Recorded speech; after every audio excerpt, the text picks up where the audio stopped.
मतगणना से पहले ही उत्तराखंड में बीजेपी नेता कैलाश विजयवर्गीय की एंट्री से सियासी हलचल तेज हो गई है।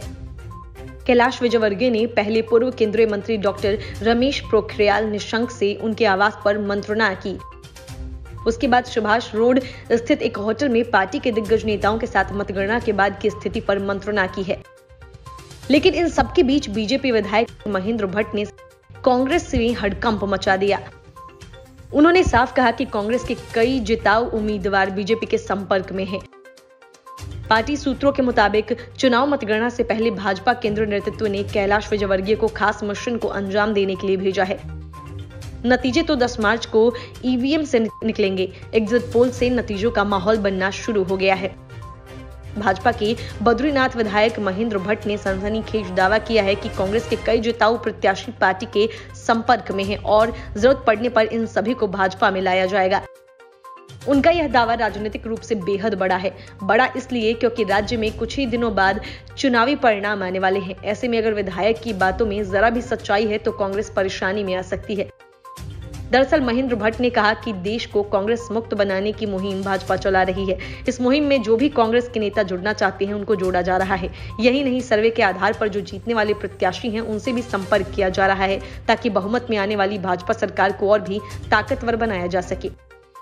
किसी भी दल को पूर्ण बहुमत नहीं मिला तो ऐसी स्थिति में बहुजन समाज पार्टी, उत्तराखंड क्रांति दल और आम आदमी पार्टी समेत निर्दलियों की अहम भूमिका होगी।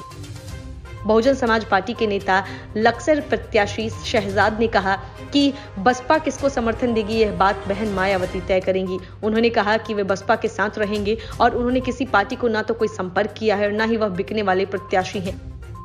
वहीं उत्तराखंड क्रांति दल प्रदेश का एकमात्र क्षेत्रीय दल है और माना जा रहा है कि यूकेडी के भी कुछ विधायक इस बार जीत सकते हैं। ऐसे में उत्तराखंड क्रांति दल किसको समर्थन देगा यह भी काफी अहम सवाल है। ऐसा इसलिए क्योंकि इससे पहले उत्तराखंड में यह क्षेत्रीय दल कांग्रेस को भी समर्थन दे चुका है और भाजपा को भी। इससे पहले कैलाश विजयवर्गीय ने एक होटल में उन्होंने प्रदेश चुनाव प्रभारी हार्दिक जोशी, मुख्यमंत्री पुष्कर सिंह धामी, प्रदेश अध्यक्ष मदन कौशिक के साथ चुनाव नतीजों के बाद बनने वाली स्थिति को लेकर रणनीति पर विचार किया। मतगणना के बाद बनने वाली परिस्थितियों में पार्टी और शीर्ष नेताओं की क्या भूमिका होगी, इस पर चर्चा की गई। पार्टी सूत्रों के मुताबिक भाजपा ए, बी और सी प्लान बनाकर चलेगी। हालांकि भाजपा राष्ट्रीय महामंत्री का कहना है कि उत्तराखंड में बहुमत जुटाने की जरूरत नहीं पड़ेगी। यहां भाजपा पूर्ण बहुमत से सत्ता में आ रही है। प्लान बी के तहत पार्टी की दूसरी रणनीति बहुमत के आंकड़ों से दूर है, लेकिन सबसे बड़े दल के रूप में सामने आने पर शीर्ष नेताओं की भूमिका अहम हो जाएगी। सियासी हलकों में जिस तरह से चर्चा गर्म है कि कुछ निर्दलीय चुनाव जीत सकते हैं, उन्हें साधने की जिम्मेदारी भी अहम नेताओं को दी जा सकती है।